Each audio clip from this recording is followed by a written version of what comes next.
Hello મિત્રો, તમારું સ્વાગત છે મારા વિડીયોમાં। આજે આપણે ભણીશું ગુજરાતી વ્યાકરણ જોડણી। તો જોડણીમાં તેને યાદ રાખવા માટે પહેલા આપણે બે નિયમ ભણીશું। તો કે નિયમ એક શું કહે છે? કોઈ પણ એક અક્ષર હંમેશા દીર્ઘ ઈ કે ઉમાં જ લખાય છે। શું કહે છે? કોઈ પણ એક અક્ષર હંમેશા દીર્ઘ ઈ કે ઉમાં જ લખાય છે। ઉદાહરણ તરીકે પી, બી, ભી, રી, કી હંમેશા દીર્ઘમાં એક અક્ષર લખાય।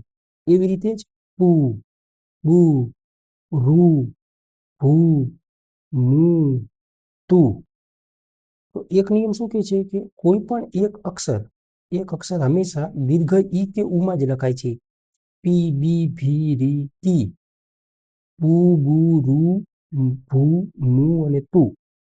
નિયમ બે શું કહે છે કે બે અક્ષર હંમેશા દીર્ઘ ઈ કે ઉમાં જ લખાય છે। શું કહે? બે અક્ષર હંમેશા દીર્ઘ ઈ કે ઉમાં જ લખાય છે। ઉદાહરણ તરીકે ભીખ, ભીત, લીમ, લીખ, ચિત, લૂણ, કુખ, રૂપ, ભૂત, ભૂખ અને દૂધ। દૂધ હંમેશા દીર્ઘ ઉમાં જ લખાય છે। આપણે ડેરીવાળા રસ્વમાં લખે પણ એ ખોટું, એનો અર્થ બદલી જાય। તો શું કહે છે બીજું? બે અક્ષર હંમેશા દીર્ઘ ઈ કે ઉમાં જ લખાય છે। ઉદાહરણ તરીકે ભીખ, ભીત, લીન, લીખ, ચિત, લૂણ, કુખ, રૂપ, ભૂત, ભૂખ અને દૂધ। એમાં અપવાદ રસ્વ દીર્ઘ ઈમાં છે તો કે દિલ, મિત્ર અને ચિત્ર। આ ત્રણ શબ્દરીય ઈ દીર્ઘ ઈમાં અપવાદે। હવે એવી રીતે જ ઉમાં છે ગુણ, મુખ, સુખ, દુઃખ અને કુલ।